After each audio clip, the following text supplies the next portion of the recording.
Balbaqua. Hi guys! So as you can see, napakuluan ko na tong balat ng baka at saka buto-buto. Dapat to talaga is bias. Mas masarap siya pag bias. Kaso wala na kaming inabot sa palengke. Tapos, sandali ko pa lang yung pinapakuluan guys. And then, ayan, naglagay na ako dito ng mantika. First time ko lang na magluluto nito guys. At salamat kay YouTube University dahil natuto ako magluto nito. Pero ayan, kung mali man yung ginagawa ko dito at isa ka sa marunong kong magluto nito, pagpasensyahan nyo na po dahil first timer lang po si ako. At ayan na nga, naglagay na ako ng atswete seeds din sa may mantika. Yan kasi yung magsisilbing pangpakulay natin mamaya. Doon sa napanood ko, iba rin yung ginawa nila. Kaya lang dahil tamad ako, hinalo ko na agad dito sa mantika na panggisa ko. After ko mapakatas yung anato seeds, ay yan, tinanggal ko na rin siya kasi hindi ko na nasimod guys kasi ang hirap niyang kunin. So pagpasensyahan nyo na ako guys. At ayan, magigisa na ako dito. Inuna ko na nga itong luya. At isunod na natin itong bawang. Tapos syempre yung sibuyas. Ayan.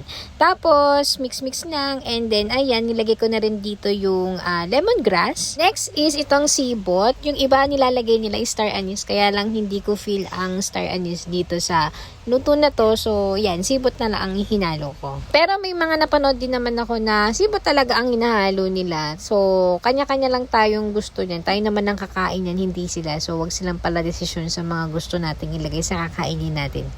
Charis! So, hindi na rin naman nagtagal guys. Sinalo ko na rin dito yung pinakuluan ko kanina na balat ng baka and then itong buto-buto. Tapos, maglalagay na rin ako dito ng tubig. Pupunuin ko nga lang yan guys kasi ipipressure cooker ko siya dahil nga napakatigas ng balat niyang baka. Tapos ayan, naglagay din ako ng dahon ng lemongrass pa din. So, meron yan sa baba, meron din sa ibabaw. Tapos, paminta, and then ayan, naglagay din ako ng patis.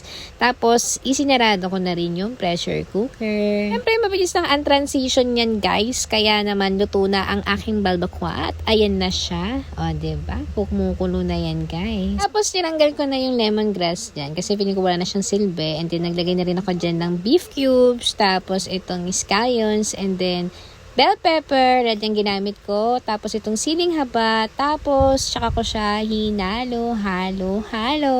Punto niyan, guys, binuksan ko na ulit yung kalan niyan para kumulo siya ulit. Kasi, di ba, naglagay ulit ako ng beef cube. So, para maluso pa yung beef cubes ulit. At, ganun lang nga, nakapagluto na naman ng Mami Sis. Maraming salamat sa panonood. Follow for more. Bye!